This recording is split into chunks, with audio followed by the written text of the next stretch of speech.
Moi kaikki ja tervetuloa askartelu tutorial-videon pariin. Eli meidän pitää askartella kentälle aidat. Joo, tarvitset kuumaliimaa tietenkin, koska tänä voi sitä liimata muullakin, mutta mä käytän nyt ainakin kuumaliimaa, koska se on hyvä. Eli kuumaliimaa näin siis loppuu. Sitten tarvitset jäätelötikkuja ja sitten grillitikkuja tai jotain sellaisia pitkätikkuja, ei sillä ole niin paljon. Voit vähän niinku tähän menee suunnilleen jotain 2 tikkua ehkä. Pakko, mutta mä ainakin varmaan liimaan ne tähän niin kiinni. Itse tähän alustaan. Että sen voi tehdä myös silleen, että se on sellainen tällainen. Mutta mä liimaan ne tähän kiinni, että ne varmasti pysyy. On tosiaan hiekkainen kenttä. Tää kuumio alkaa varmaan jo lämmetä. Niin, joo. Ai niin, sitä tarvitsee myös sakset, niin ostakaa hain. Tämä on super huomattavasti pikkusakset, mutta sitten on muita. Elikkä mä nyt liimasin tähän jo ekan tikun. Näin. Ja sitten tähän vaan tulee tällainen tikku näin. Ja sitten taas seuraava tähän tikku ja seuraava. Eli näin vaan.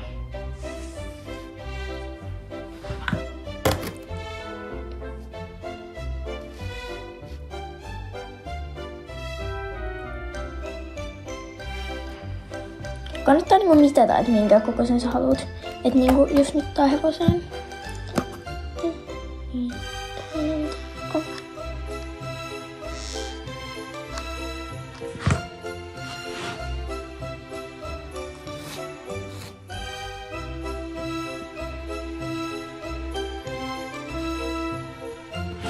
Noin.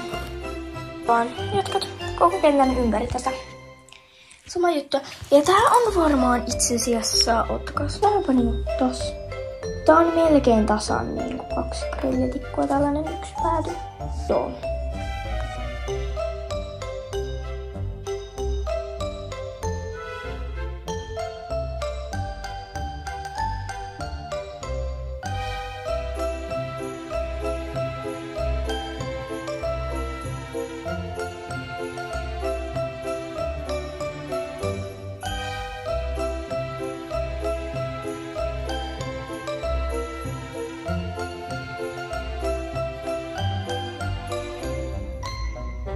Niin, mä oon nyt saanut niinku kentän aidat tähän asti ja enää tää puuttuu.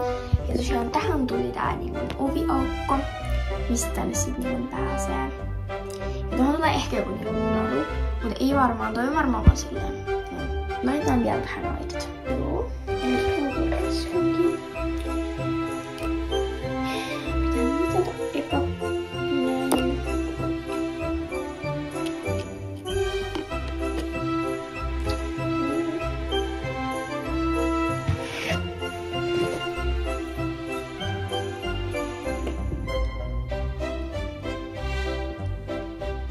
Sitten pitäisi pysyä tuossa niin.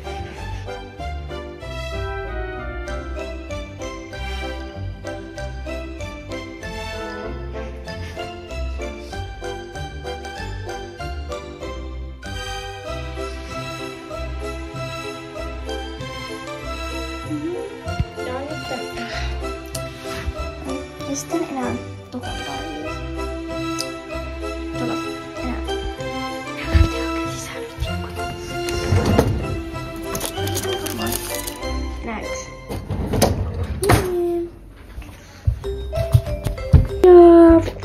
Noin. Nyt kun kenttä on aidattu. Tää on tosi kivalta, niin jos täältä kuvaa. Niin tästä on myös kiva. Hiekka on vähän vaan, mutta ei se haittaa. Nyt vielä asetellaan nuo lumet ja nuo kuuset tänne. Kenttä on. Tuossa on tuollaiset kuuset ja... Joo. Tää oli Remppa part 1. Nähdään part 2. Moikka!